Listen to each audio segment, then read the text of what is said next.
10KTV. Ladies and gentlemen, welcome back to the Tuesday edition of 10KTV presented by 10,000 Takes. My name is Bossman. I am joined by journalist Jake and Sarge. And boys, this show, as of about 11 a.m. today, had a completely different focus. It was actually going to be pretty fucking sad outside of the Gophers. But our guy, Kirill, best player in Wild franchise history, signs an extension worth 8 years, $136 million. Most historic contract in franchise history. The biggest contract in NHL history, which for people who are saying, you know, it's an overpay, we'll get into that. It's not going to last. I mean, if you think this is a big deal, wait till you see McDavid's next deal, whoever that may be with, or even Jack Eichel's. But it was a good day. You know, with about a week to go into the season, you know, that question mark has been eliminated, and you know, the distraction of re-signing our franchise player, the best player in our franchise's history, and you know, all the rumors about him, all the stupid edits of him in Rangers jerseys or Blackhawks jerseys. He was never fucking going to Chicago. It would have been sick. He was never leaving at all. No, we were gonna let him never. walk. And people were like, "I think Kirill's gone. He's gone." Like, where are you getting this information from? Like some dumbass on Twitter putting out, in photoshopped in fucking Carolina Hurricanes jerseys? Like, that doesn't make any sense. Like, but firstly, I don't want to burst Kirill's bubble or anything, but it's going to be well under $100 million after taxes. Yeah. That sucks. Point. But no, I mean, no, it's still a lot of money. But two, I think we didn't. I mean, people had brought up the buyouts or the Zach Parise and Suter contracts, which is way different. That's two players. That was 13 years. That's 13 years. 13 years on two players. That's 5 more years. That's half a decade. There is a big difference. Yeah. We're 8 years, but also, like, the franchise took a huge step back in 2007. They didn't really recover. Or they took a huge step back in 2007 when they couldn't extend Marian Gaborik. Right. They didn't find They let him go for nothing. They let him go, and they literally which could have happened recover. here. Exactly. We would have been when they let Marian Gaborik leave, who was their best player in franchise history up to that point. They didn't make the playoffs until like 2013.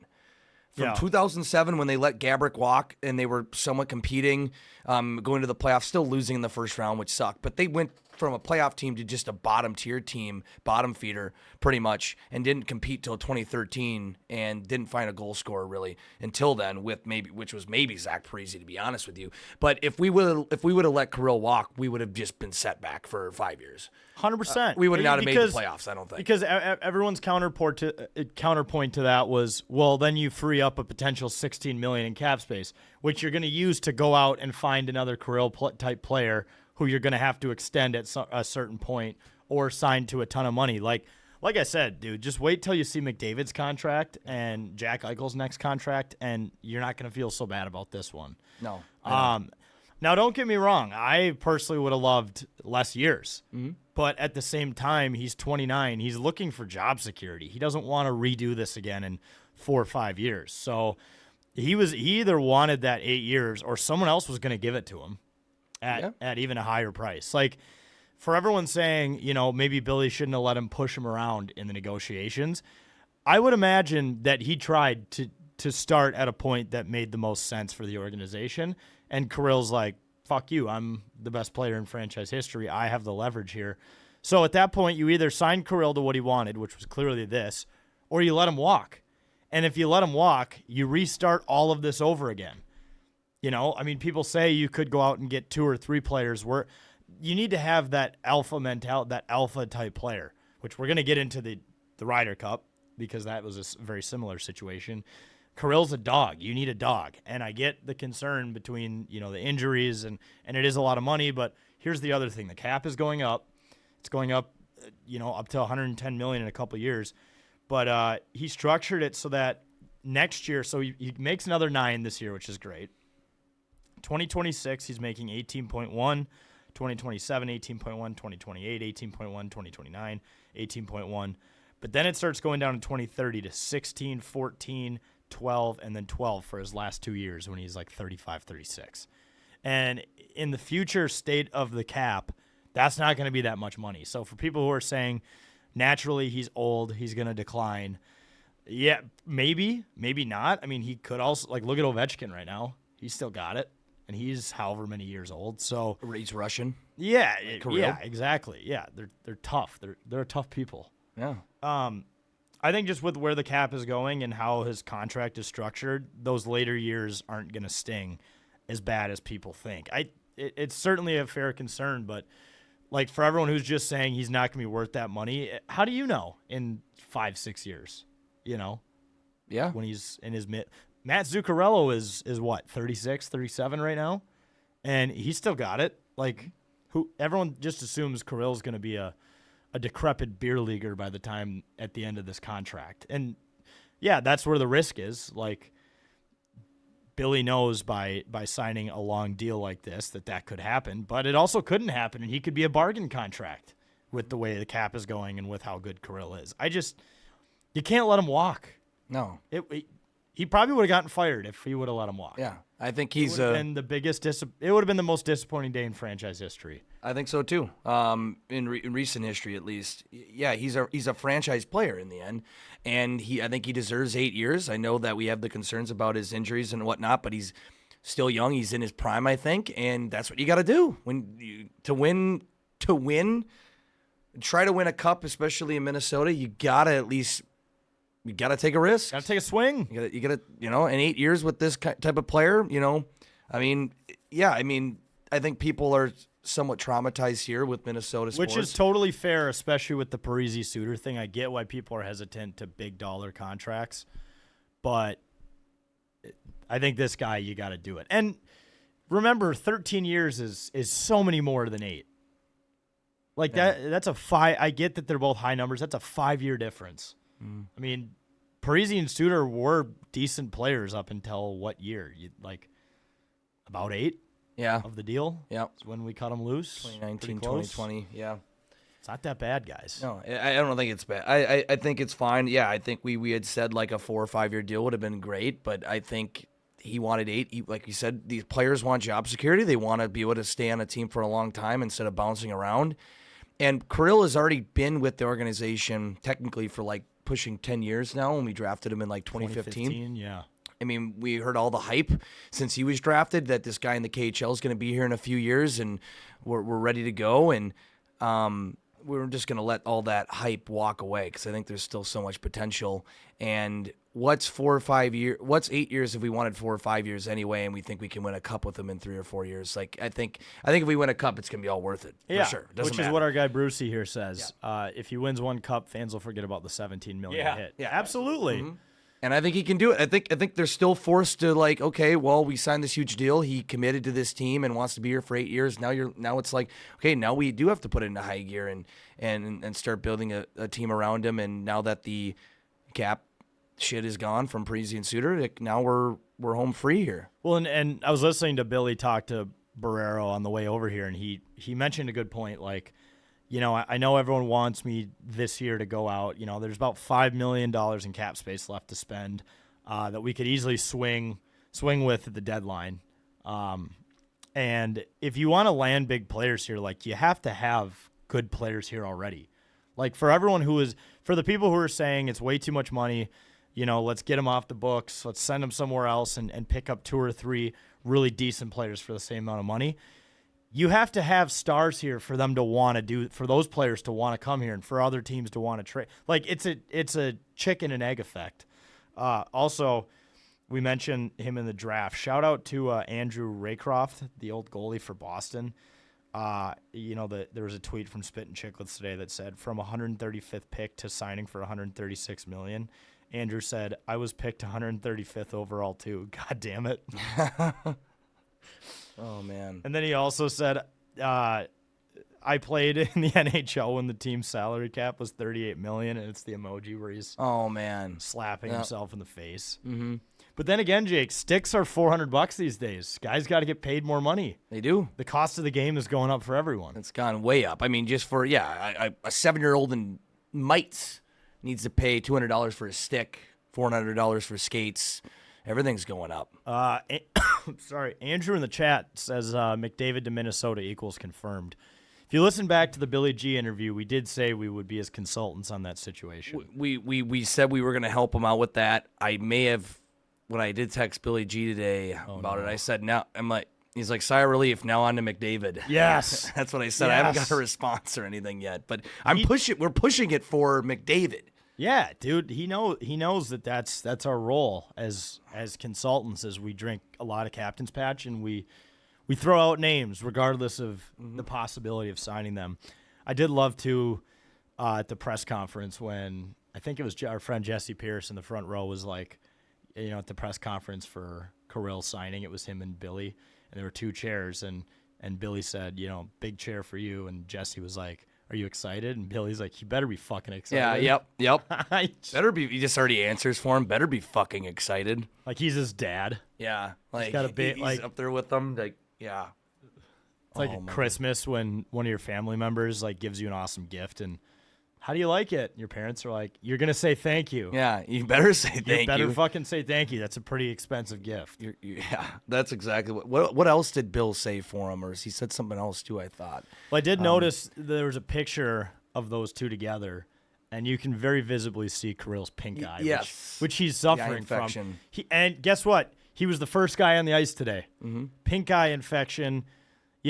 Could have been a diva and said, now that I made the money, I can coast. But no, he went out there with pink. As someone who's had pink eye in both eyes, he's a real dog for battling through that. That's nothing to him. As a Russian, that's the least of what he's seen. That is probably scary. So yeah, he's totally fine. But no, like I saw people were saying like the eye infection is the reason that we got him signed, or like thank God for the eye infection. It I don't know diminished why. his value temporarily to other teams. So yeah, he was like, well, I got to sign here before no one wants me anymore, like Gabrick. Yeah, this is gonna be a permanent eye infection. Yeah, but no, he's gonna be fine. But no, I loved Bill Guerin's happy about it, and loved that press conference and everything. It was like a father and son moment. It was beautiful. How did you guys find out? I found out in the best way possible. It was the Kevin Weeks. I think he was actually the one probably who broke the story. It seemed like his tweet was first. Where it's just a video of his forehead. Yep. And he talks about the trade. Mm-hmm. You don't you might see his eyes for like a second, but it's mostly just Kevin Weeks' forehead. You just see his top of his head. Yeah. Just a video of a wall. And then then the tweet caption is like the actual contract or the actual news. Right. That's how I found out. It's the best. It's the only way I would want to find out, either him or Russo. Yeah, him or Russo, but yeah, there's no other better way. I don't want to be seeing some fuck on ESPN that doesn't care about hockey try to describe what happened. Those are the best ways possible to figure out. Yeah, I just saw a screenshot of a tweet. I didn't even see the video of just the caption and then just the picture of Kevin Weeks' forehead. You can barely see his eyes. I'm like, oh, this is great that he was one of the guys to break it, because there's no better way. But no, this was good news. Yeah. Because I wasn't really nervous, I think some people were. There were people that were saying after his press conference last week or the other week that they're like, "Yep, you hear his press conference, he's gone." I'm like, "What in the press conference did he say that or insinuate that he was going to leave?" Well, and the funny thing too was even the insiders said, I'm not aware of a counteroffer that's been made, and I don't see the Wild making another offer anytime soon. This seemed to be their highest offer. That wasn't true because they went higher. Yeah, they did. As Creed would say. Yeah, yep. He took it higher. Yeah, right. Yep. Can we take this higher? I thought you were referencing Creed from The Office for a second. I'm like, oh, I don't know. No, he did get high. We can repost Creed. This is actually a good idea. We'll repost Creed from The Office tomorrow because it's 1 week from opening night for the Wild, where he just grabs Jim's shoulders. He's like, oh, yeah. Yes, that's right. And he slaps him, and Jim just looks like terrified. Looks at the camera. It's like, yep, that's how we're feeling right now. Or that's us to like just random people, or maybe diehard football fans. 1 more week. Can I see the gritty hat? Hey, these are only $18 on our shop, by the way. 10ktakesmn.com. Yeah, the Skolger hats as well. Skolger hats. Skolger. They're selling fast, dude. I can see the clothing rack from here, and it's getting a little more bare, man. People, shout out to everyone who's been buying the hats. Huge. Jesus Yup. Jesus Yup. Jesus Yup. Hell yeah. If you buy the hat right now, we'll ship it. We'll ship it tonight. That's the Sarge guarantee. Yeah, absolutely. Because we guarantee it, because that's what we Sarge care about. he'll ship you the hat before he watches porn tonight. Yeah. Yeah. That's a guarantee, Which is Sarge. big in his schedule. That is big, Sarge. Yeah.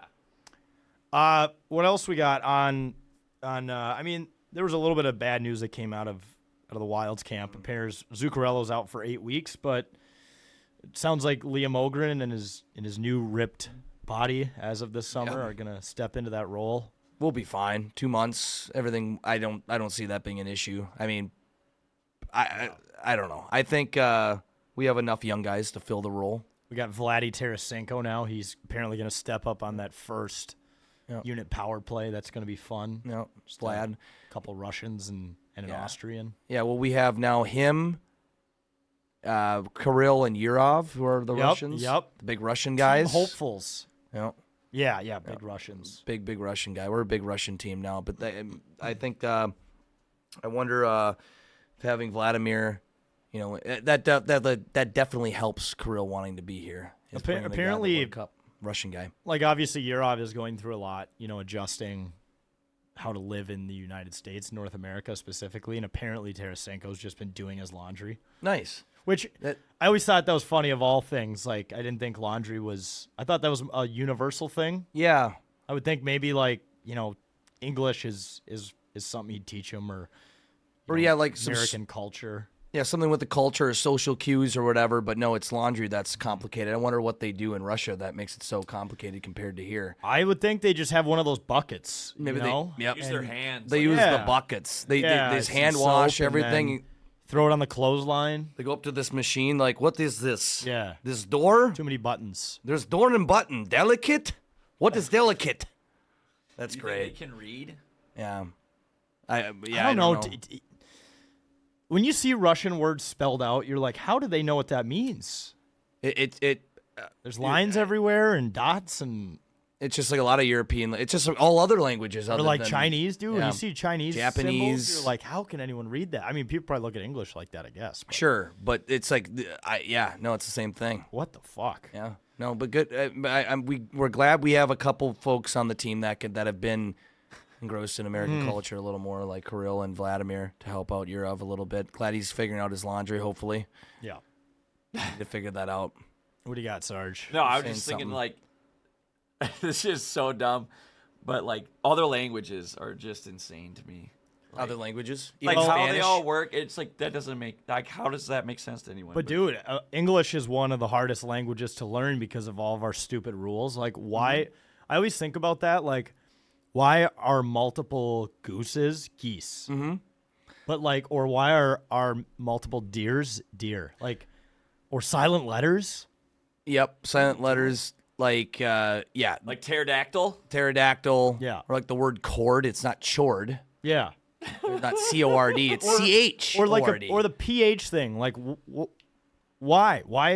Why is the pH make an F? I don't know. That's But then there's other words where the F truly makes the F, but the rules never. There's not one concrete rule No. for all these letters. it's like we invented the English language as like a code that we wanted to be a pain in the ass so it couldn't be cracked. But Hey, Right, we shout wanted out to for be buying the different. hat. Thanks for buying the yeah, hat. shout That's out. what I'm We're talking gonna about. dude. we're gonna Fucking box right. that up and ship it to you tomorrow so you have it by London, which we're gonna get into in a yeah, little bit. we will. All right. Anything else on the Wild? Do we want to try to call Bill Guerin for comment? Yeah, let's call Bill Guerin for we're comment. gonna try to call Bill Guerin for comment. Let's Oh see my if he God, let's see if he Jesus answers. Christ. and if he doesn't, leave him a voicemail and Yeah, say, "This is this is Jake from 10,000 Takes. We'd love Yep. to Well, we'll get him on the line reach here. you for comment." Make sure we clip He's gonna answer. Be like, why the fuck are you calling me? Is I'm he- busy. Is he at the game? Oh yeah, I mean we're He should is still it at take the X? Yeah, it is. The GCA. He should still take your call. He should still take my call. I'm Preseason. You're I'm a fan. important. You're all right. Oh my God. You're a stakeholder of the organization. We're gonna call Bill Guerin right now and just to get a. He's called you get him out for of the blue comment. before. He has. He So has. I think so I'm gonna return the favor. Two-way street. Yeah, let's get the call on right now. Consult him about McDavid. Yeah, No, that's he'll probably hang up at that point. something we're monitoring. Probably thinks you're at the game. He's probably like He's gonna be like, "Where are you?" he's drunk at the game and he wants me to say hi to him. He's probably busy talking with folks, up in the. You booth. gotta at least leave a message if he doesn't We will. answer. Your call has been forwarded 3 to rings. voicemail. The person I you're wish it was trying like, to "You're reach reaching is Bill not Guerin." available. At the tone, Please record your message. When you have finished recording, you may hang up. We'll post it next week. Yo, Bill. This is Jake from 10,000 Takes, and I'm with Jack. We're live on our 10K TV show. Was just giving you a call for a live comment on the big signing today, but congrats. Hope you drink a captain's patch. We're happy for you. We keep drinking the Bill Guerin and Minnesota Wild Kool-Aid because you know what? We're supporters of everything, and we're gonna have a cup here in a few years. But make sure to have a captain's patch, and we'll be out we'll be getting active at Tom Reed soon for some games here. So let's get going. I love you. Sarge loves you, even though he's a Blackhawks fan. Sarge loves you, even though convert he's him. a Blackhawks fan. Hang on. Thanks, Bill. We appreciate it. Now we'll go after McDavid. God Oh damn. my God. He might. I hope he reads. I feel like he's still a guy, older generation, that will listen to his voicemails for sure. So Oh yeah, you kidding me? I'm gonna get a text later. He It'll be leaves. fun. He leaves someone at least one voicemail a day. Oh yeah, for sure. As a general, you're right. He's you a know. general manager. He's got to work the phones. He's already working his way in for the trade deadline 6 months in advance. Also, I'm going to throw an early take out there. I don't think after today we're going to be able to afford McDavid. He's going to need to take a hometown discount from somewhere he's not from. Exactly. He realistically, it's like a Kirill situation. I think he's going to probably stay in Edmonton, but if they keep losing, I mean they have gone to 2 Stanley Cups. He said they haven't he won. said we're going to but- see how this year goes. But Okay. all right, let's talk about the Twins. Oh yeah. Sure. Sarge, you want to talk about the Twins? Yeah. They fired Rocco. Yep. Which is 100% a scapegoat of 100%. the root cause. It's putting a Band-Aid on a bullet hole. Yeah. It was just, I mean, no surprise here. I don't think it was Rocco's fault. However, he only made the playoffs, I think, 2 times in his 7 seasons. Couple of those seasons where we were supposed to win the Central and we didn't make the playoffs. However, they resigned him for whatever reason. I don't know what that was. Maybe that was just to get some positive press for once this year. But yeah, I don't think it was on Rocco. He'll probably get another job somewhere down the line. I don't know if he. But what's going to be interesting is who the fuck is going to want to manage this team. I think Zuch threw this out in our Discord earlier, but I'm on the boat of let's get Gardy's son in here and see if he can break his dad's record for the number of times he gets ejaculated in his career. Because fuck it, there's nothing really entertaining at this point to watch this team up for as long as the Pullheads are still in the owners. No, They're let's not going get to change weird. it. So might as well just have someone come in there like a Ron Gardenhire and make games entertaining again by getting ejaculated as much as you can. So, no, I agree. I agree with you, Sarge. I think this is 100% a scapegoat situation. And now Rocco Baldelli had some he got way into analytics and would take out pitchers in the 4th inning unless the Pullads were literally calling him to pull him out, which I don't think so. I think Rocco got caught up in some of that bullshit. But I think if he had a good roster, I think he was a good motivating guy. You know, he was very honest and open. I loved watching his pressers and all that. He was I thought he was a decent manager. His pressers. Yeah. No, he's just oh gosh, yeah. He had a bit.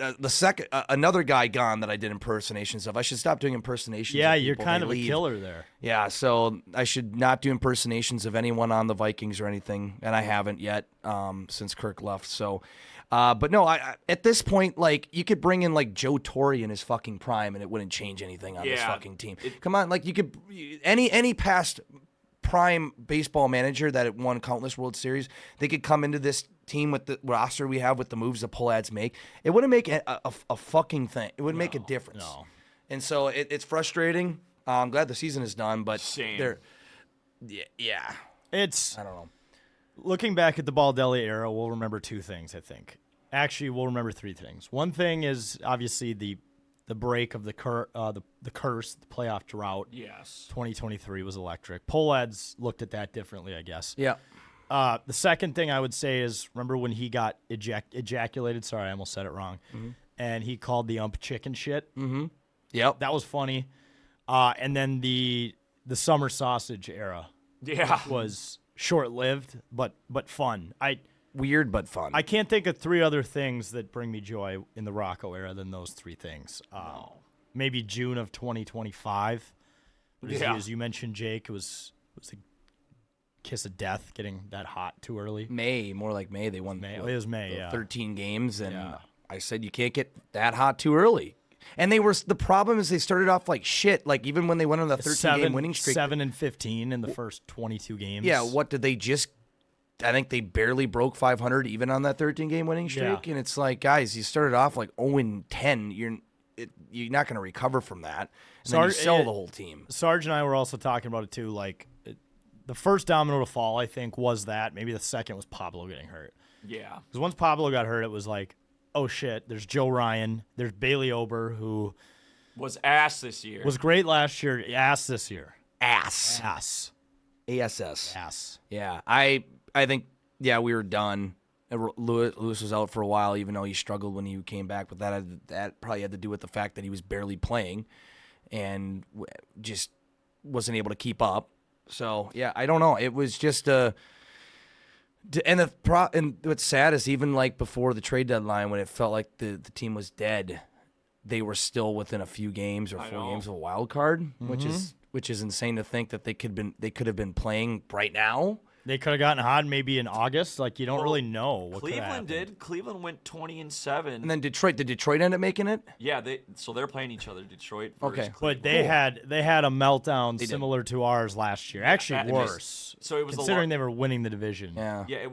They were 15.5 games back in September, and they won the division. That's the biggest gap ever. What am I looking for? If you would have told me that was going to happen at the beginning of the season, and you said guess which team blew the 15.5 lead, I would have said the Twins. Yeah. At least that you know what? Division. Hang the banner. We weren't the ones who blew a 15 division lead. We did do it like a 9 though. Last year. We went. It was we had an atrocious collapse from middle of August. I mean, one of the worst. I mean, but the Mets probably had the worst. Yeah, they were bad. A long time. And I saw Frank the Tank's tirades yesterday. I was so entertained. Yes. My goodness. Yeah. I feel bad. I'm like, you know what? We have had collapses and stuff, so maybe Frank the Tank is showcasing what we truly have been feeling as Twins fans. But I just remember there was a video of him on like a live stream during the game where he like started like pulling on like his like nipples or Started something. giving himself titty twisters. Yeah, and that Jinxie guy who's like his handler was like, not the nipples, Frank, not the nipples. I'm like, you know what? I kind of want to give myself a titty twister watching this fucking Twins team, Dude, like from Benchwarmers. I went through an era of golf spazzing where I would like bite myself, like bite my own fingers super hard if I missed a short putt or something. So twisting your titties isn't even that crazy. No, it's not. So Frank the Tank in general isn't that crazy. We're all like him. We're all crazy fans. Speaking of titty twisters, isn't it kind of funny? Like, we'll get into the Ryder Cup, but you know how obvious of a rivalry there was between Rory and Bryson. Mm-hmm. You know, especially with Rory putting the flag over Bryson's name in the celebration. But in the movie Happy Gilmore, Bryson is like defending Rory's titties. Remember that? Like, that's kind of ironic. Yeah, that was kind of weird. Maybe that was part of the joke. Because these guys actually hate each other, but let's make them defend each other in this movie. In the movie. For real golf, which is actually live golf. Yeah, all right. Anything else on the Twins? I think otherwise we can put them to sleep No, until let's move on. We'll put them in a time capsule until like 2030 and maybe check back in. We're not going to talk about them all next year. They're pretty much dead in the water unless the Pull Edge drastically change their approach to how they run the team or they sell the team. Yeah. They're going to even cut more payroll, guys. It's going to be some dark times for us. So let's move on. Yeah. Move on. Gophers defeat Maryland, Jake.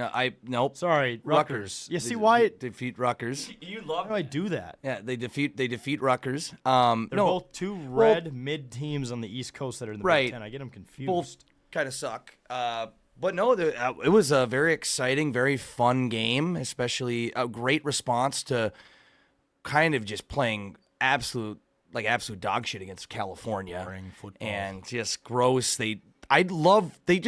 That was the most I've seen the Gophers pass probably in my entire lifetime. Because they had to. Like but it got to a point where like you have to, but you also have a quarterback who can throw. You're down 14-0. When the Gophers in the past, since I've been growing up watching them, when they have been down like 14 or 21-0 and they have to pass, they've not had a quarterback like Drake Lindsay.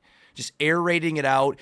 It was like, oh, they're probably going to run here. Nope, it's actually a pass. I'm actually surprised. I know we're still behind, but my goodness. And Drake Lindsay throws for 320 some odd yards, 3 touchdowns. But I was shocked to see PJ just say, fuck it, we're just going to pull a cap off this and start passing the football. It was unbelievable. Drake Lindsay, 31 for 41, 324 yards, 3 touchdowns, no interceptions. No. I think his Air raid offense. Yeah, we're officially an air raid offense. We should do air raid at least until Darius Taylor's back, and then I'll consider going back to maybe more of a split format. Sure. Well, the thing is, Darius Taylor might be back this weekend when they take on Ohio State in prime time, by the way, on NBC. He shouldn't play that game. He should just... Well, we might need him, though. I mean, unless it psychologically forces PJ to throw the ball, which gives us a better chance to throw, because our rush offense was not great. It was terrible. That Ijiboy, who, great name, by the way, It's Your Boy, still had a couple decent runs, 37 yards, but he was the highest rusher of 37 yards. That's not going to get the job done against Ohio State. You need a little bit of a running attack against Ohio State if you're going to beat the number one fucking team in the country. But yeah, no, we need more passing. That was awesome. That was so exciting. You see, after Athens threw a second touchdown pass, he went up to the Gopher student section and started doing this.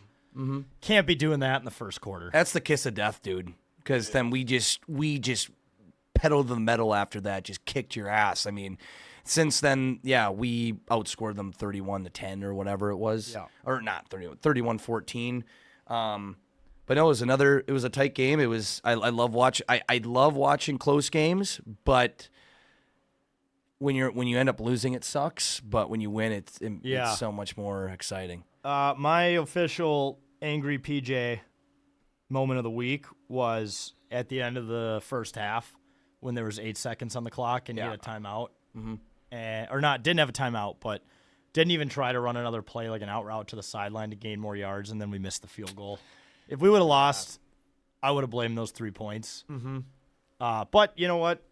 I think down the stretch, Rutgers mismanaged harder. Mm-hmm. So, it didn't end up really being the end of the world. Yeah. Well, they had that snap. Like Ethan wasn't even looking at his center, and the center it hit his ankles. Yeah. That was one of the lowest snaps I've ever seen in my life. It was a worm burner. He wasn't even, I don't even think he was looking at the center regardless. It was just an absolute big mess by Rutgers, but I remember the crowd, we got really loud. They out Minnesota, which they did. It's not an easy thing to do. To fuck that up that bad. Sure, but Huntington Bank Stadium can also just be a very electric, loud environment. I think it's a very underrated environment in college especially football. In the fall when it's surrounded by mountains and leaves, like we posted about. Automatically, it becomes that. That picture I obviously photoshopped, not real. Some guy sent it to our page and said, "This is the dumbest fucking thing you've ever posted. This is embarrassing. Be better." And I was like, why are you so offended at this of all things? It's a stadium around a bunch of colored trees. Very obvious Photoshop of our stadium, not where it's normally located. No, that's of all the things that we have posted too. There are some really dumb things we have posted. Probably we posted dumber things that day. Yeah. There was one of you giving a recap of the game without a mic on in a busy bar. In Sally's. 20 feet away. Yeah. Like, obviously, you can't hear a single word of the recap. And I'm trying to chug 3 beers at the same time. And you're upset about a cool Photoshop around a bunch of trees saying this is fall football. Also, I don't understand. Can you imagine what the reaction, can you guess what the reaction to that bit was on Facebook? I can't even imagine. Just everyone saying this isn't real. Yeah. This isn't where it's played. This is Appalachian State. Yeah. Every old fucking person that has to try to be Captain Obvious. Yeah. But I don't understand it. It is funny. That's why we're on Facebook, folks, is to if you don't follow us on Facebook or don't have a Facebook, well, I encourage you to get Facebook again to follow us on Facebook. Just to see the comments we get on a lot of our posts, because it is some older people. We do have a lot of fans on there that do get it, but I still think a lot of stuff Facebook, I think, pushes a lot of things out to people that aren't followers. Right. If you're maybe just even follow Gopher Sports, it'll push it. So I think a lot of this stuff gets pushed onto some older folks' feeds that don't follow us, that just don't understand basic humor. Yeah. Yeah. Or technology in general, I guess. Yeah. So. Yeah. No, I would go back on Facebook. I would join a few of like the Vikings fan pages and just check out some takes in there if you're bored at work. Mm-hmm. It's top tier entertainment. It is. Especially so when they use the photos where the photo is just text. And there's always a spelling error in it. Someone's name is spelled wrong, the team name is spelled wrong, there's always one spelling error, and the person whose profile picture posted it is not younger than 80 years old. No. It's amazing stuff. I remember I saw someone say, "Let's go Vikings," and I think they spelt Vikings with an E. Yeah. Vikeing. Well, what are you doing? Like, I mean, oh man, it's stuff like that. Hey, our buddy Phil. Our Philly dog, yeah. Gophers will upset Ohio State this weekend. I also saw him put a comment in there that said, "Get ready to storm the field." We're going to be away. Well, unless Phil thinks we're going to be in Columbus on Saturday, it is not at home, Phil. It is in Columbus, but still, that would be it'd be unreal. I'll storm something if they win. Do we storm the field if we beat Purdue at homecoming because it's homecoming? Is that a bad No. look? No, I think that's a bad look. You can't unless Purdue is in the unless they're in like the top 15, which they're not going to be. I think we're looking better than Purdue. We can't do that. We can celebrate, cheer asses off for beating Purdue in general at homecoming and winning a homecoming game, but I don't think we've charged the field. I agree. That might be a little embarrassing. But I mean, if there's someone that wants to start a movement to charge the field, might as well. Yeah. Yeah.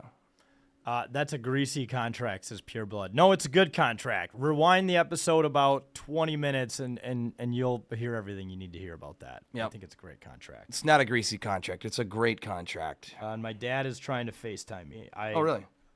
I will answer that later. Yes. To protect my father from sounding old, trying to figure out FaceTime. All right, do we want to talk golf? Yeah. Do we unfortunately want to talk golf?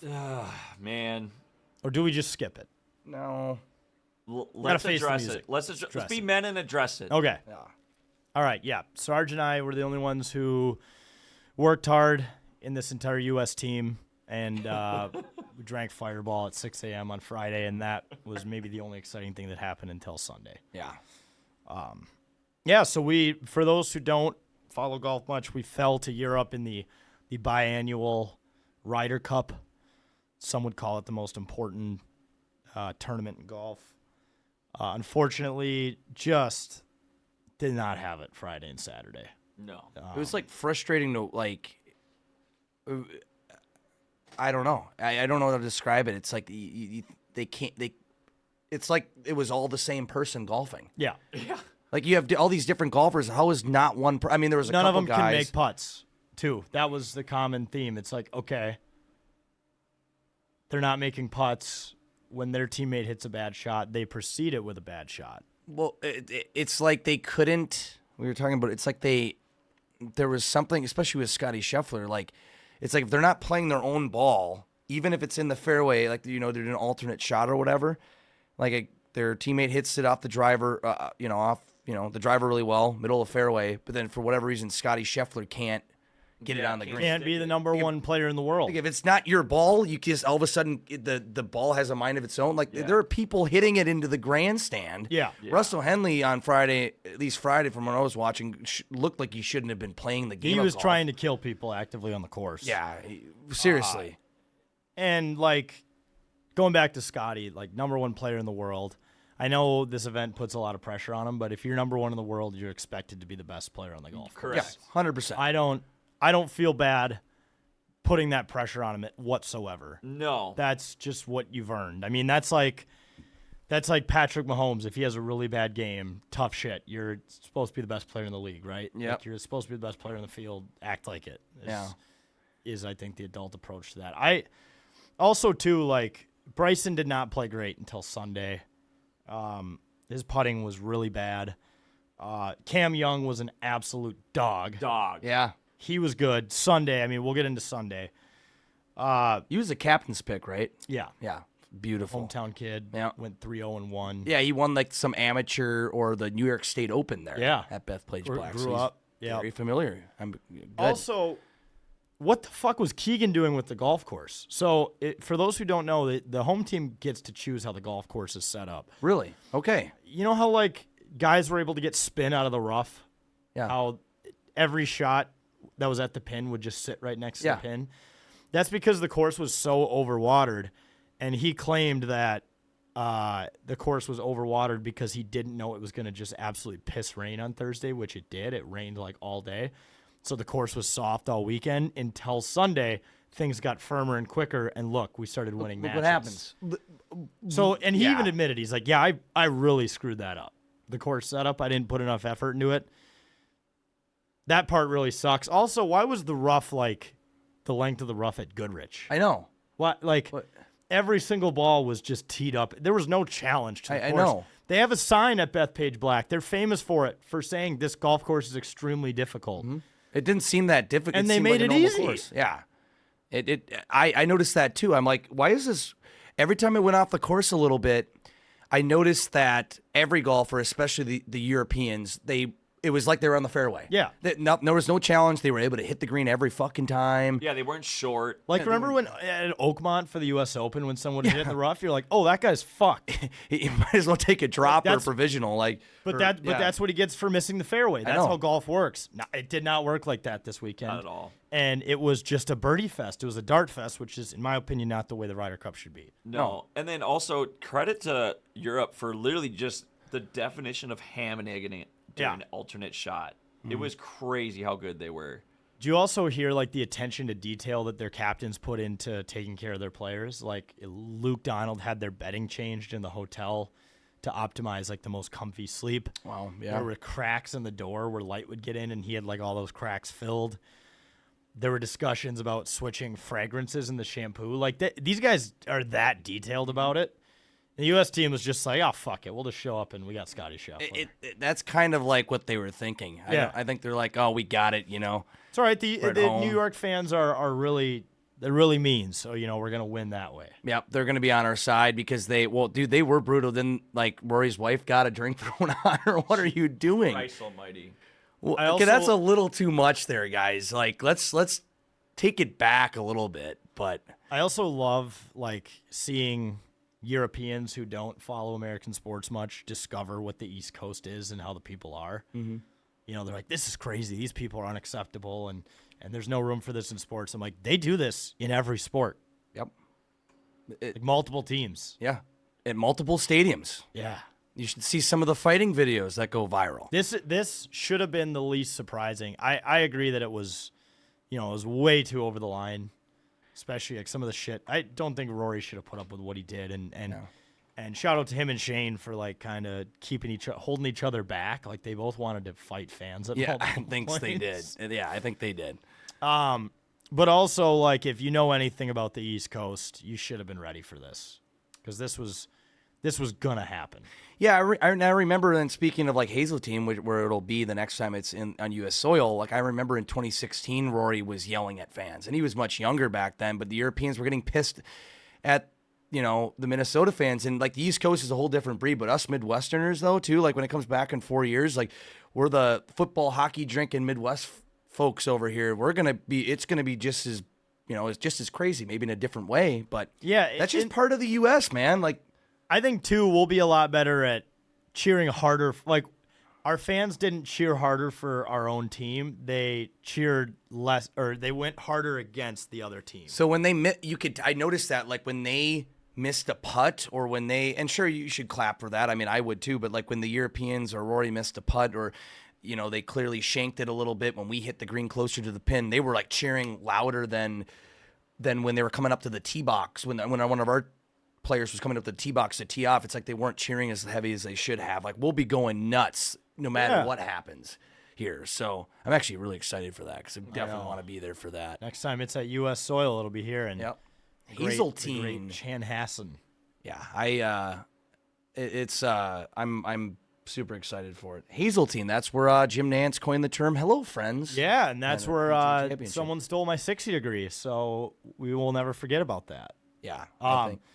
Going back to Keegan, though, like the whole putting Harris English and Morikawa out there 2 days in a row and saying, we're sticking to our plan. Like, you knew when he didn't want to make a single adjustment going into day 2 that it was over, because, like, think about NFL teams. Like, they're NFL, NBA, NHL, like, they see how the game goes, and then based on that, they make adjustments. Unless they're kicking ass, then they probably don't. But, like, you have to make, if you get your ass handed to you on day 1, like, you have to make adjustments. You can't just say, we're Okay. going to stick to the plan. The afternoon will be better. We'll Yeah. figure it out. No, you have to do there's something that went very, very wrong that Friday morning. Yeah. And it just sucks because like Bryson DeChambeau started it off with that shot to the green right away, which we knew he was going to do. And then proceeds to make par and lose the hole. What are you doing? Dude. That you just knew right away, like, this isn't going well. And this isn't going to go well for whatever reason. Yeah, it was like Harris English we were talking about this before the show. Like he's a good guy if you're taking bets to place top 10 in a tournament, or if you need someone consistently to make a cut or something. But he's just not a dog. And No, Colin hasn't really been a dog in a while. I mean, this year he fired 3 or 4 caddies. Like has had a really bad year, and I don't know how he made the team. yeah, was he a captain's pick or was he a top 6 He guy? was he was a shocking captain's pick. Yeah, yeah, and then Harris English, and I know the Victor Hovland shit was kind of bullshit with the injury. First off, they should really have reserves at the Ryder They Cup. should, yeah. Like the Olympic teams have it and all that. Like you need to have 1 or 2 reserves. Yeah. And maybe in that case, maybe that reserve doesn't go up against Harris English. Maybe they go up against the other reserve to make Right. it kind of fair, like the 13th or 14th. Like there was reserve picks just in case, because giving if they would have won by half a point, that would have been pathetic. Yeah. I think they didn't even play. I feel bad for Harris English for not being able to come up and try to take it on Victor Hovland, because that's a whole point we could have missed out on. It also very publicly says, "Oh, I'm the shittiest player on this team. I got benched." Yeah, I know. You know? That sucks. Like you don't even get a chance to redeem Right. yourself on Sunday. Exactly. You get taken out of the game before the game even starts. They don't want to ever reveal who like the worst guy is on this Ryder Cup team, which if you're the worst guy on the Ryder Cup team, you're still like one of the best golfers in Yeah. the world. Don't get me wrong, but like that pretty much insinuated like, oh shit, we didn't want to have to tell him. Yeah. No, he's not. Now you're the one you would have been paired up with Victory. That that's how it goes. But If I were him, I just would have walked around the course and just got fucking hammered. I would have during too. the final round. Just cheer the boys on. Yeah. I do love Victor Hovland, so Yeah, sure. I don't question that he was actually injured. No, I think But- it's more the rule. I think for credibility, it would have been safer for him instead of just being in like the crowds and celebrating and doing all that. I think he should have put on a neck brace. Sure. I think that would have made me feel better about the whole thing. Or maybe would have made people who thought he was faking it make it look like he's Making selling it it. even worse. Oh, he's selling it. He's got a neck brace on. It's like when someone walks in to try to claim disability or something, like, oh, I'll wear the neck brace and they'll believe that I'm actually hurt. Yep, exactly. He should. Mob tactic. He could have went a little further and just wore that and walked on some crutches. This is an interesting comment from Pure Blood here. At the beginning of the tournament, each captain has to put a name in an envelope of who they want to sit out in this scenario. But That's no one knows right. That's right. So they do that ahead of Ooh, time. The envelope rule. So Which is he can put Harris in. And Harris qualified on points. I think he was 3rd in the rankings, Yeah, that's rough. which And sucks because those guys, you have to take them. You do. You don't have a choice with the top 6. They qualify automatically. So Yeah, I don't know, but it feels a lot. overall though, like that Sunday was so. I mean, they almost pulled off an historic comeback. Dude. Like that Cam Young putt to win it, and then Justin Thomas did it, and those were not easy putts. And then even Bryson had a knee knocker for the half point. Yeah. But if he doesn't make that, That- 6-footer, then It would have been the over there. tournament's over there. Yeah, that would have been crazy. But I thought, and then Russell Henley, by the way, he had 2 opportunities to beat Shane Lowry. How does he not make one of those putts? On But 17 especially. But he hits that bunker shot on 18. That's the second best fairway bunker shot I've probably ever seen in my life, next to Fitzpatrick's in the I know. 2023 U.S. Open. Yeah, How do you not make Yeah. one of those 2 putts, but you Yeah. hit that bunker shot? but then Shane Lowry comes up out of the rough or wherever it was, Fucking sponge. and just puts it Top golf turf. Just sticks there. Yeah. And he knocks it in. You knew he was making that putt too. Like Yeah. there might, there might not have been someone on Team Europe who cares about the Ryder Cup like Shane Lowry. Like you literally heard him say, "This is the best moment of my career," and he's won majors before. He won a British Open in his own country, so like you knew he wasn't gonna miss that. No. I thought he celebrated a little. I mean, he celebrated like he won it. They retained it at that point. Yeah. Which I know they were looking for that. And I totally forgot that. I thought at that point, I forgot about retaining and winning. So I'd like like, a tie. yeah, so they won.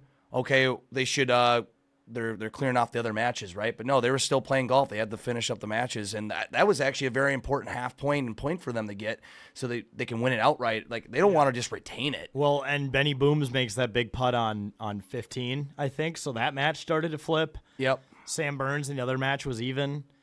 It was disappointing with how good Cantlay played all weekend that he didn't play well on Sunday because he beats Ludwig there. It's just it changes. Yeah, and then, he did not then play I think well. we actually might win the Ryder Cup. Yeah, if he But he played well on Friday, Saturday. So there's just like so many. But you can't. It shouldn't have come down to that, right? Like No. you can't. Like we should have played so much better on Friday and Saturday. The U.S. should have. Yeah. Where they shouldn't have had to try to sweep the entire board on Sunday, which they damn near could have. I mean, I think they only lost one match, and it was Ludwig and Cantlay. Everything else was either won by the U.S. or a tie, which was incredible. Yeah. Or a neck brace. Or a neck brace, half point neck brace. Yeah. You're right.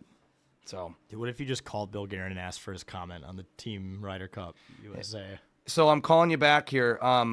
We're done talking about Kirill. I know you're the GM of the Olympic team, but we got to figure out how to change the structure of this Ryder Cup team because now we've lost twice in a row, once on our home soil. We're going back overseas into Ireland. I'm not confident we're going to win this thing for another decade at this rate. It's just like the structure, the level of care, the level to detail that Team Europe has. Like we're light years away from like a good team. Well, and guess what? That Team Europe team is probably going to be the same next time. Yeah. I don't see any of those guys falling. Maybe Rose. Yeah, or maybe like one of the live guys just, falls off. Enjoying too much of that per diem and John private Rahm. jets and the cocaine. But I think Love that I cocaine. don't see that team changing a lot, and I see our team having to get overhauled again. Yeah, and typically the captain doesn't return if they lose, right? Unless they Probably not. So it won't be Keegan again. Keegan was like a young captain too. It was Yeah. weird that Because he could have played damn near almost qualified for the right. I almost wanted him to play out and a there lot of Friday, people Saturday. speculate though that the whole reason he was elected captain was because of the whole like Zach Johnson situation last year and how much Netflix blew that up. They're like, oh, this is a good headline, like redemption. But they ended up just electing a captain who was playing some really good golf and just probably didn't focus on the team enough throughout the year. And then went on this side quest of like maybe playing himself, which was weird. Sarge, I agree. In hindsight now, he should have just fucking played. He Like, should have fucking played. if we lost either way, we could have at least said we tried it. It was fun. Yeah. That would have been great. What up, Lamar? Have you had any captain's patches today? Lamar. Oh yeah, let's go. He's having one a couple right now. Oh, he might have. Yeah. He's getting going. Any other thoughts? I guess this is pretty much the end of golf until Yeah. November. They're doing that. Is that like a Scotty Rory match, like team Yeah. event thing where there's like, Is there a celebrity involved with that or something? Like I always forget about that. Sarge, look that up. What? What that is? The Rory, or I can look it up. Look that shit up. There's like a Rory Scotty match, They're trying to. which that was a rough match to watch on Sunday. I think they were just trying to see who could play worse between Rory and Scotty. Yeah. Like they were winning holes by making bogeys, which is crazy. Yep. Oh, September. Skills-based exhibition called the Golf Channel Games on December 17th. Okay. Sounds like it's going to be corny. Yeah. Yeah, the Golf Channel, the golf games. The golf games presented by fucking Nickelodeon, probably. Yeah, right. It's gonna be a Nickelodeon. They're gonna have all those like effects like they put in the football Yeah. games, like slime coming out of the ball or whatever. I don't know. Four-person teams in a different golf-related skills challenges rather than traditional play. They're just trying, I think, too hard to try to still capture a golf audience outside of the tour and Yeah. majors and all that. It's like sometimes you're better off just doing like, having these the celebrity matches. Like with Scotty or like Rory and Tom Brady and whatever. It's like the Office DeChambeau, or not DeChambeau, the Office Dwight meme where it's like just get in the coffin. Yeah, Like golf season 2025, just get in the coffin. it's over. The Ryder Cup's done. We're done. Yeah, it's over. Till Hawaii. Literally till January, and 5 if months. that, really till I think the Genesis. Yeah. when it starts picking Really up. until the players. Yeah, I know. Masters. Talking about March, April is when people really start kicking into high gear, when we can maybe start golfing here again. Right. Which we can still golf here Yeah. for hopefully another month. All right. Yeah, I'm sad about this topic. I watched every video of them doing their cute little European chants about about us sucking, and they're right. They were haters about it, and the haters were right. We're the lesser opponent for the Ryder Cup. We're not good. That was bad. There's so many damn Olays going around. That got really annoying. Ole, ole, ole, ole. Like one guy just start singing Sure. a song and they all just kind of follow. Is that how they do it? It's definitely- I've always wondered how because they're very well coordinated. It's like a who You hates just Iowa. do USA. I feel like we're kind of the Go Pack Go of world chants. Yeah. We're not USA. creative. No, we just it's say just the USA. letters. Ole is great because it's, it's a European uniting chant, I guess. But yeah, it's kind of like a who hates Iowa, we hate Iowa thing where Yeah. one person starts it and you chant it, I guess. Yeah. But yeah, you would hear it every fucking 2 seconds. And I'm like, this is, especially when we were not playing good. It doesn't help. It's just, this makes me want to smash my TV. Goodness gracious. Yep. Also, in recent USA events, we're 0-2, Four Nations Cup and now Ryder Cup. Sarge, we might have to be split up for the Olympics Yeah, because me and you we have a tough record viewing We're and losers, streaming. dude. Yeah. We can redeem ourselves in the Olympics. If coming we up, get a gold hopefully. medal, dude, I don't care about any of this. Yeah. I No. think that would be. In hockey, yeah. Yeah. I want the gold medal. I said this last year. Four Nations Cup was great, but I want an Olympic gold medal. That's the real hockey. Yeah. That's I'll feel a little better about the Ryder Cup. yeah, for sure. Yeah, that'll it'll be like a snowball effect beyond that. We'll win the next Ryder Cup and everything will be fine in European soil. All right. Well, while we're talking about Europe, let's talk about the Vikings. Yeah. 'Cause they're still there right now, by the way, which is funny to think about. Yeah. So, yeah, we lose 24-21 to the Pittsburgh Steelers. First ever NFL regular season game in Ireland. The game didn't really feel special. No. Is it me, or did they not do enough to, like, make it feel like it was an Irish game and not just some football No. game at 8:30? At least for us, watching TV, I'm sure if we were there and 100% spent time different. in the town and all that, great. But like as far as they just did the Irish national anthem, and that was pretty much it. I don't know what to say. It didn't seem like it was in Dublin or anything like that. It just felt like an early game. Yeah. Even in America, I don't know. So After waking up early to watch the Gophers, to watch the Ryder Cup Friday, Saturday, and then that on Sunday, oh man, it was kind of a chore, especially because I was getting up to watch bad shit. yeah, it Torture.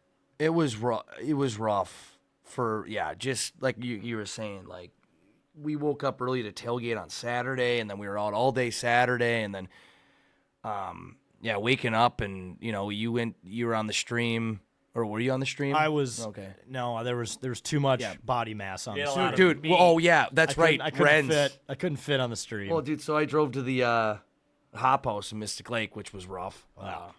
But Cool place though. very, very awesome place. No, I said the drive there. I don't mean Hop House was rough. The drive Right. there was rough.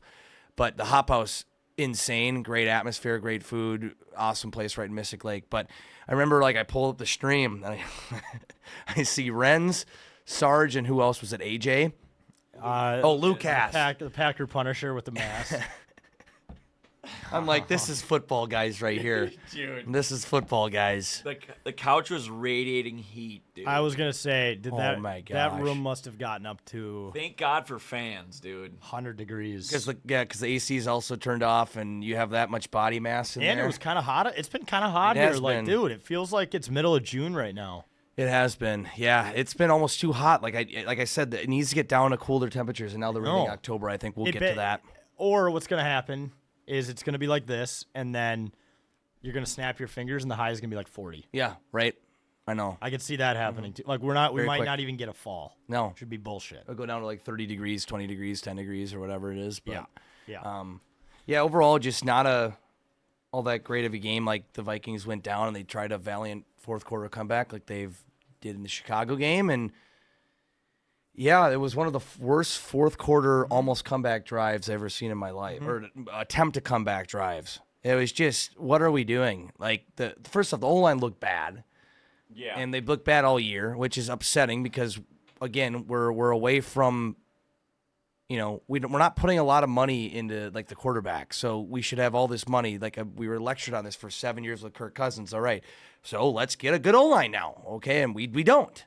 Oh, and then Brian O'Neill sprains Yeah, his that doesn't MCL on which is, I guess he's week to week, which is good. I was Okay, really that's nervous good. when I It's a saw sprain, him rolling right. around and we didn't get news for like 24 hours. You're like, oh no, Done for the year, but yeah, that's good. I guess apparently like Josh Oliver was ready to play O-line because he's listed as like a emergency alternate. Oh my goodness. So that was discussed at one point. I do feel awful for Ryan Kelly. It seems like two concussions in like less than 2 weeks. Mm-hmm. We might need to talk about like a guardian cap on him or something. Mm-hmm. I just can't help but wonder that like Vikings fans from Ireland or from Europe who traveled to go to that game might not like the Vikings anymore. Yeah, I know. That sucks.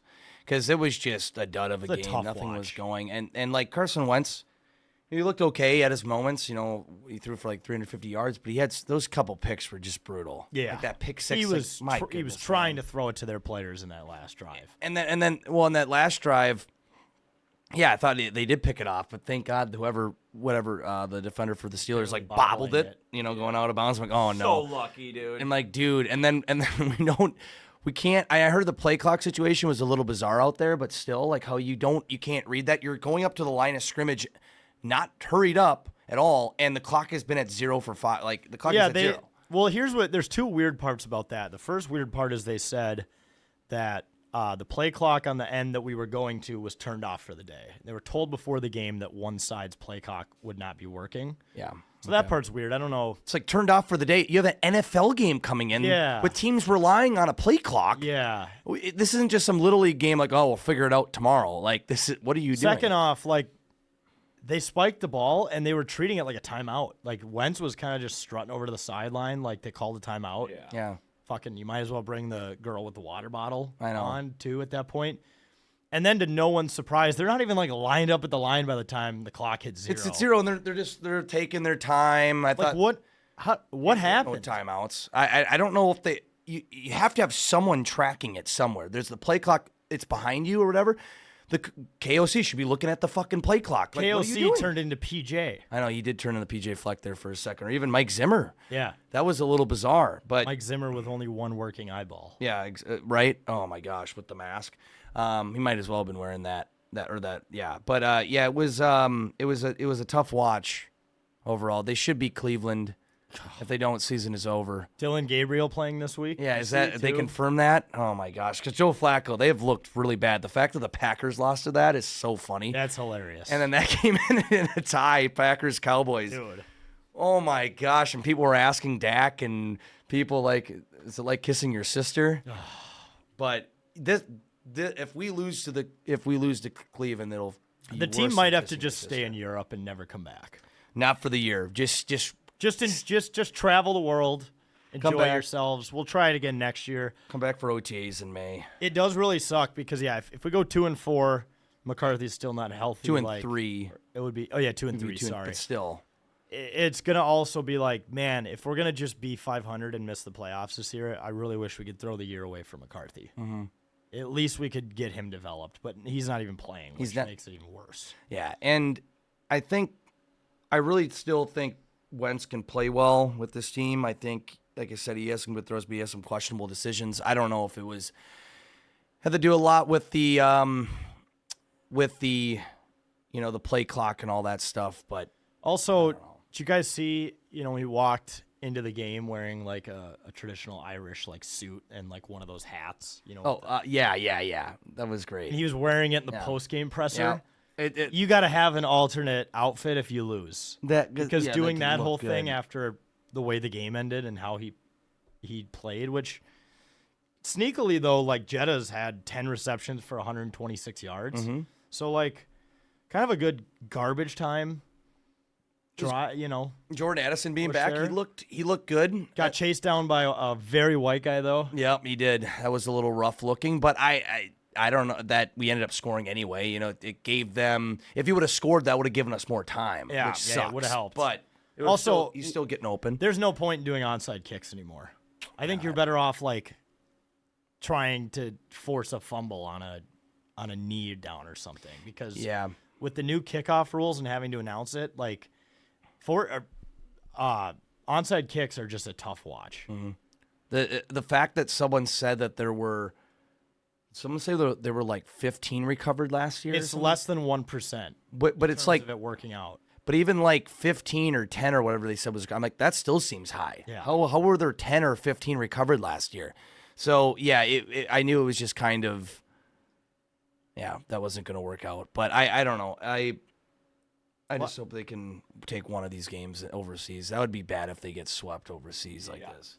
That wouldn't be not a good look. Especially if Minnesotans have to wake up Yeah. two Sundays in a row That sucks. at 8:30 to see their team get blown out, not blown out, but lose in very annoying fashion overseas. That's going to be it's going to be a tough spot in Minnesota Vikings history where we're like, I don't want to ever play internationally again. Yeah, Let's 'cause just we skip that. It's already tough doing it 1 week in a row, but it's cool. Don't get me wrong. Like waking up early at 8:30 a.m. for a football game, this is awesome, blah, blah, blah.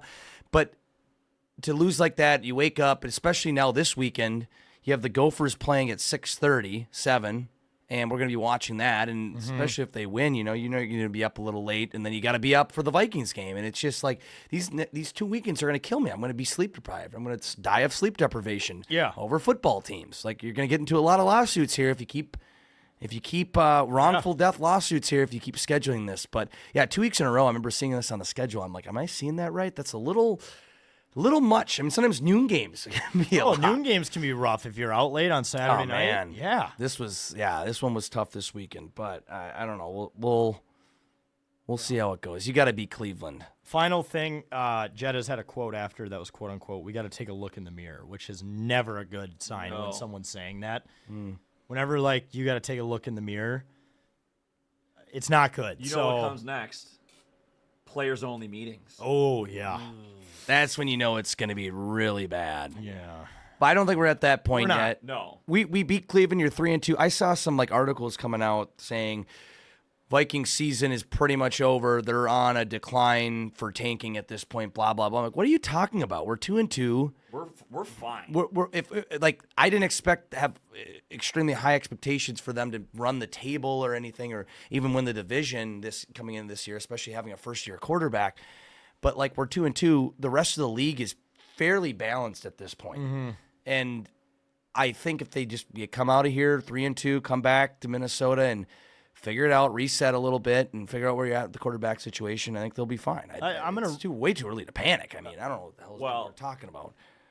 Go ahead, Jack. I was just going to say, I was going to repeat what I said last week or 2 weeks ago, where this season's on crack. Not a single game is going to be like one that's happened so far. So just go into every Sunday like it's a slot machine and you're not sure, you're just pulling that handle and seeing what you're going to get. Because that's really what it's going to be. All right, so have you looked at our schedule coming up? I know that after this week it's hard. All right. It's very tough. So after the Browns bye week, obviously, then we got the Eagles. Then we got the Chargers. Then who did just get beat by the Giants. Correct. So then we got the Lions. In Detroit. Then we got the Ravens. Which the Ravens are looking worse than the Vikings right now. And Lamar Jackson, not to be confused with Lamar in the chat, is also injured. So I'm actually not as worried about that. It's at home, but still, I mean, Lamar could tear up this fucking defense. We also, don't have an O-line either. Yeah. As it stands. Also, fun fact, we are the second most penalized team in the league right now. And almost all of them are pre-snap penalties. On the fucking O-linemen. Correct. To their credit, their third stringers, they didn't think they were going to play anywhere but the practice squad. Like, oh, shit, this is a game. All right, do you say hike? Yeah. Oh, shit. Oh, fuck, I moved. Yeah. Oh, no. I've only played this game on a controller before. I'm not sure what to do. Yeah, I'm actually in Madden now, guys. I'm in Madden. Yeah. All right. Do you guys want to end the show by doing our winners and losers? Yeah. Actually, before we do that, I should talk about someone who's always a winner, which is our beer Captain's Patch. Oh. Captain's Patch, folks. Now that the Wild are back and the Frost will be coming back soon, you can get our beer brewed by Elm Creek Brewing at the G-Spot, otherwise known as Grand Casino Arena, in sections 105, 115, C13. I saw a lot of people that were at the some Wild preseason games who've been drinking Captain's Patch. So if you get it there, make sure to drink it. Tell your friends, your family, buy them one. Post it on your story. We'll repost it. Tweet it at us. We just appreciate everyone drinking it. And you can find out where to get it near you at captainspatch.com. Must be 21 or older. Please drink responsibly. All right, last segment here. We got winners and losers. This one's pretty simple. Just go through, the last week and give us some winners, losers. This can be anything, anyone, person, place, thing, whatever. Sarge. All right, what do you want me to start with? Did you prepare? Let's Yeah. start with, you can start wherever you want. All right, I'm going to start with the losers, and this is an easy layup, but it's the U.S. putting on Friday and Saturday specifically. Just loser mentality. Anytime we made a putt, Europe answered. It just felt hopeless. It could have been the best day of my fucking life on Friday, drinking at 6 a.m. till 6 p.m., but it wasn't meant to be. I agree. Wasn't meant to be.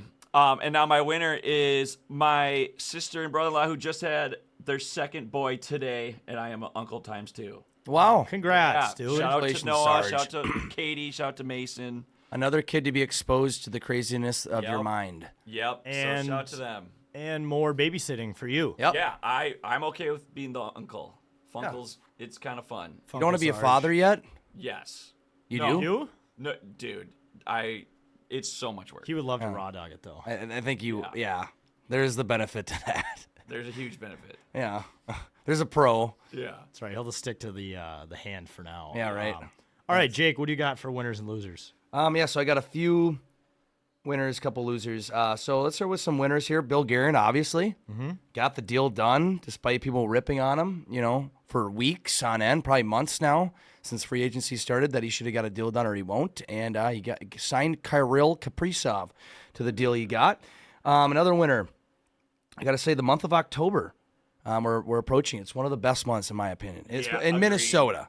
I mean, got great weather. I love horror movies. I love Sports Paradox. Yeah, you got hockey's returning. We're in the football's in full swing. You got the MLB playoffs and all that stuff. So the fall weather, the crispness, the changing of the colors, it's just very nostalgic. Hunting.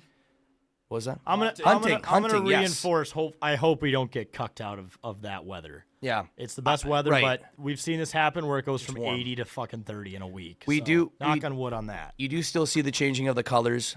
This also, it was kind of funny on Sunday when I was watching the game. I'm like, oh yeah, oh, fuck yeah, and people were like, I was looking at my phone like, oh, what's up? I'm like, the Minnesota DNR pheasant report just came out, and the population is up 50%. So That's actually awesome. It's We're actually gonna great. bring that Listen, population back down with guns. Bring it back down with fucking guns. We're fuck limits in Minnesota. No, not. We stand by limits. If anyone from the DNR is watching, I got my pheasant stamp, so we're good to go. We abide by the law. Also, another winner, quick, it goes along with Bill Guerin. I guess I got to throw that into the wild throwback jerseys that they're going to come out with are just spectacular. I'm so glad they finally did this. I think they should have did this years back, years prior, but it makes sense being the 25th anniversary. Question for you guys. I believe tonight was the first time they are selling those jerseys at the G Spot. With the news today, how many Kaprizov throwbacks get sold tonight? It's a bad night Several. to be They're going to sold out, maybe. someone who's had too many captain's patches at Burger Mo's wallet. That strolls, He's going to buy one. wanders in there, sees that staring him right in the face, buying it, $250. It's a good investment. He's going to be here for 8 years. 9, technically. Which? Yeah, 9 years. White or forest green? Which one are you getting? you got, I Do they have forest green? I thought they just had white. think it's just white. I think they just released the white, which is why I'm a little The only quarrel I have with There's this a is lot they- of color on it, though. There's like a lot of gold and red. Well, yeah, and it's their original like road jersey, right? They wore the white, or did they wear the white at home back in the I day? thought they wore the white at home. They did, and which was kind of different. But I love the forest green one. Brucey said he's purchasing a wild jersey that night. Tonight, yeah, I don't blame you guys at all for doing Or that. either That's opening a night. game where you're going to the game with a T-shirt on and you're walking out with one of those. Yeah. I think this is the most justifiable jersey purchase you could do is today. Yeah, I think so as well. I agree. Yeah. With that one, I'm going to go to my losers here. This has been like my top loser, Tylenol. Oh yeah, true. For It's been making us all autistic, right? Yeah, but no matter how you look at this or what side you're on, it's just not good PR this week for Tylenol. No. And one of the main, a mainstream pain medication that people do take, and the PR of it has not been good. No matter what side, politics aside, or what studies you're looking at or whatever.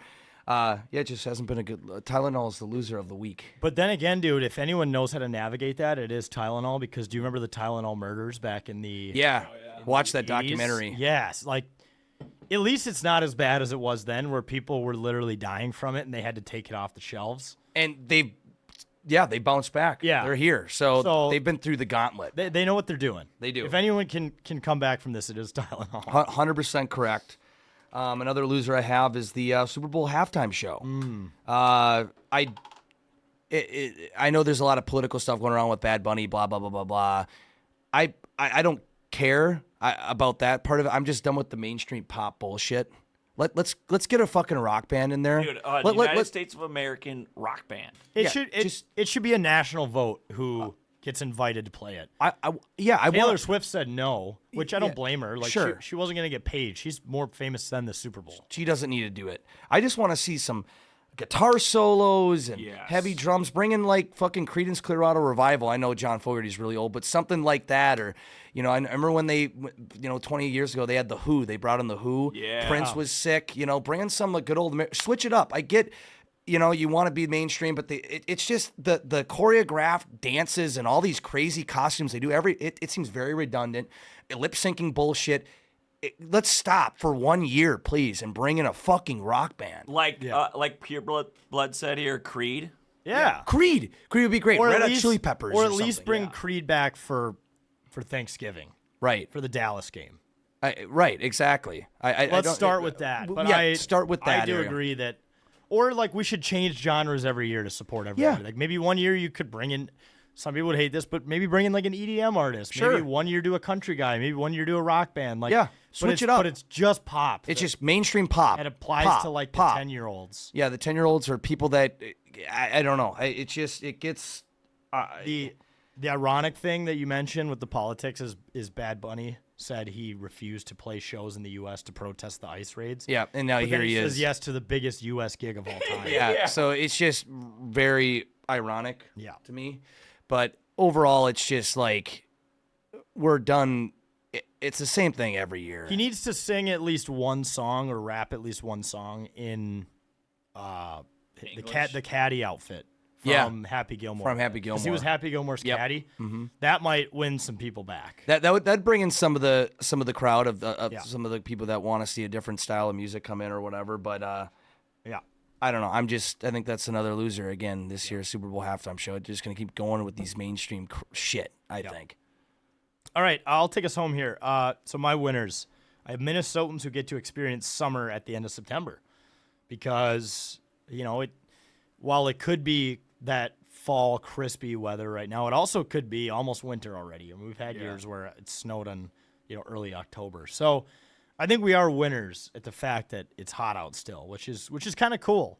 In hand with that Gophers. We might have a long fall season ahead of us, which is always nice. Yeah. I also do have Rory as a winner for putting up with the bullshit and just sticking it to us. Yeah. He's a dog. He is a dog. I personally am not the biggest fan of him after this last year, but credit to him for taking all that horrible shit the East Coast threw at him and just, continuing to grind it out and ultimately beat us again. Another winner, fantasy football owners who have somehow not been affected by an injury yet. Yeah. You are so lucky. Yeah. How? For real. How? I feel like every team.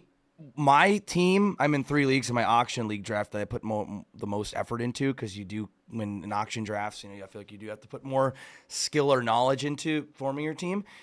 And I lost the last 2 weeks by a fucking point. And it's Jaden Daniels goes down. I've had to start Aaron Rodgers, who's got me like 12 or 13 points, but Jaden Daniels is in. I win both those weeks. Yeah.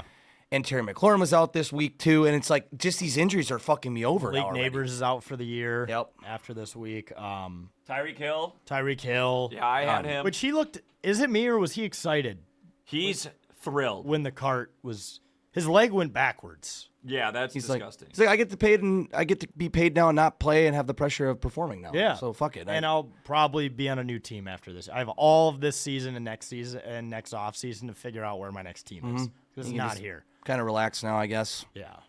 All right. Moving into my losers. I have Irish Vikings fans. I kind of hit on this before. this game is this sport has never been played at this level in their country.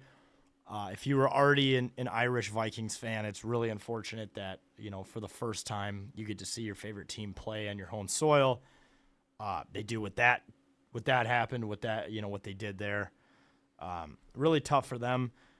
Losers, I also have myself playing or practicing against the Frost. I don't know if you guys saw, but I was at a skate with some PWHL players, and they lit me up. This is no surprise, but they're pretty fucking good. Yeah. So one of them even shot so hard she shattered my dangler, which is the little piece of plastic that protects the throat. That's probably one of the most important parts of your body. Yeah. Yep. I was swapping in and out with the backup goaltender. My friend Maddie Rudy wasn't there, but I feel bad that I don't know the other one's name. She's also a very good goalie. I believe was a draft pick. Yeah, what's her name? Look up the depth of the God, Frost. yeah, I know her name. She was pretty fucking good too. She was Damn it. She was trying to be nice to me about my lack of conditioning, trying to hold up in these drills, and It's rough, man. I told her, I'm like, just let me have it. You don't have to be nice about it. I can't even imagine. Is it Nicole Hensley? Yes, Okay. that sounds right. Yeah. I just remember growing up, just in like the highest level I played was like B1, which is the level right below A. And I remember like in middle school just playing, just practices. We'd have an hour and a half fucking practices at 8 p.m. or early in the morning. And back then it was like just drill after drill after drill after drill. And it's like, I just can't, doing that against the pros, it's just, I can't even imagine after not having practiced for a long time. I mean, imagine dropping on your knees and standing back up like 300 times in 1 hour. Dude, I get at beer league games when you're warming up. Yeah. For like 2 minutes. I want to be done after 2 warm-up shots. If I go down, I'm like, I might not go back down. Like, I'm good, again. fellas. I'm warmed up. Yeah, I'm going to go back and stretch. Yeah. I'm good. Go drink some water on the bench and yuck it up with the players. Like, that's... Yep. So, just shout out to the Frost players and for being good. I understand why they're 2-time champs after facing shots because they were going bar down on me. Good athletes. I also have New York Rangers and Blackhawks fans who wasted their own time making edits of Kaprizov in their team jersey. You fucking nerds who are that good at Photoshop and spent all that time. He's not your player. He's ours for 8 years. Yep. So you can suck it. Yeah. Suck it. Suck it. Suck it, NHL. Or what were some other like New York Rangers fans and Carolina fans? Oh, yeah, there was a Carolina. That was so stupid. Why would Chicago he go to ones were Carolina? the funniest. It's like, ain't no one going to Chicago right now. Suck it, Chicago. No, he wouldn't want. Yeah, the rumors of going around, even New York. Oh, Kirill scored a goal. Looks like Really? he's making the roster. Kirill, he's Right. officially made the. Thank God he scored a goal in the preseason. Or else he would have been, his Running out of status- games, Jake. I think there's only 3 other preseason games left. Man, you got to score in the preseason if you want a roster spot. Man, that was scary. That's pushing it close for Kirill. Dude, Rossi scoring 2 goals back-to-back within 12 seconds of each other in his first preseason game, which was last Thursday, had me horned up. Yeah, I was very horned up. Pants were tight. Yep. I was tucking. Not a bust. It was great. The only bust that comes is from us when he scores back-to-back goals in 12 seconds. Yep. All right, my final losers is kind of a recurring one, but the poll ads, because they're about to lose a lot more money. Yeah. I don't know who, other than some rich folks that have nothing going on in the summer, who is like, How is this team going to generate revenue? but like who's gonna like, what is the word I'm trying to say? Like re-sign their, renew their season tickets. Who's gonna renew their season tickets? Why would you? I don't. Even if you Watch still that want to go to shit. games, you can, but do single games. Like, just do single game tickets. Like, Yeah. I didn't want to. I didn't want to, and nor did I go to a game after that trade No. deadline, which is sad because like No. usually it's something you like. and our oh, beer there's- was being sold there. I know that's so sad. It's like, oh, it's a Friday night. Let's go to this Twins game. It's like it didn't even cross my mind to go to a game. No. It's Not at so all. sad though. It's like that's the first time. I mean, there's been some times where they've been really bad, and I'm like, I don't really want to go watch them. But like this is just really out of protest. You're getting a call. Is it Bill Guerin? Oh, my buddy Matthew Brown. Oh. I don't know why he's calling me. Shout out to Matt Brown if he is watching this right now. But that's the only reason I can think of why he's calling me. He never calls me. Yeah. But But yeah, for the poll ads, you got to spend money to make money. And when you stop spending money, you're probably going to stop making money. Seriously. Yeah, I know. It doesn't just grow on trees. I think this is going to be now where they're going to start seeing a decline. Like, I don't know where they go from here because they are the owners. Like, and there's think no one about above like them. the value of the franchise. Like it's like if you just plummeting. if you just got rid of all your best employees and you're like, all right, how are we supposed to make money now? Yeah, how do we respond? It's Our product is shit. Our people are shit. Our customers hate us. and you're just going to keep going. How is this a business still? Any other business would go out of business if you're not They would providing sell. a good. They would liquidate it all. Yeah, if you're not providing a good a good or service that isn't a benefit to the people, which this is not. No. This is the next thing closest to shit right now, literal shit, and It's so they don't want to sad. do anything to better it. It's so the product. It's so annoying. Yeah. So annoying. All right, that just about does it. Anything else, fellas? I think we hit it all. They're busy week. Busy week. A lot to talk about. Matt Brown just called me now. Oh no, is he trying to get on the show? He shouldn't be on the show I don't because want. he's a bit of a unfiltered individual, is what we'll say. Yeah, the Maybe- fact that he's calling you, I Makes think you nervous. he's yeah. an unfiltered type of dude. He might just tank the whole This brand. is if this was recorded, maybe Different. or we had a Dump button, a dump button, like 30-second delay, maybe, but we can't risk it No. with him. No. So So that just about does it, folks. Thanks so much for watching, listening to 10K TV. You can listen to it or watch it every night live around 7 p.m. on all the 10K socials or listen back on Apple Podcasts, Spotify, YouTube. Make sure to drink Captain's Patch if you're going to the G Spot, going to Wild Games. You know, we're a week away. And buy our merch, 10ktakesmn.com, dude. These hats. I think now that one of our guys in the chat bought one, I think there's only like 10 left. And the Vikings, or not the Vikings ones, the Skulldozer. Yeah, give him a little show of that there. Skulldozer. I think there's like less Skulger? than 30 of those left, and Yeah. those might be that. I think we're done with Those those are really- Yeah, that might be. after we sell them. So get it now. It's a unique product. Forever hold your peace. Yep.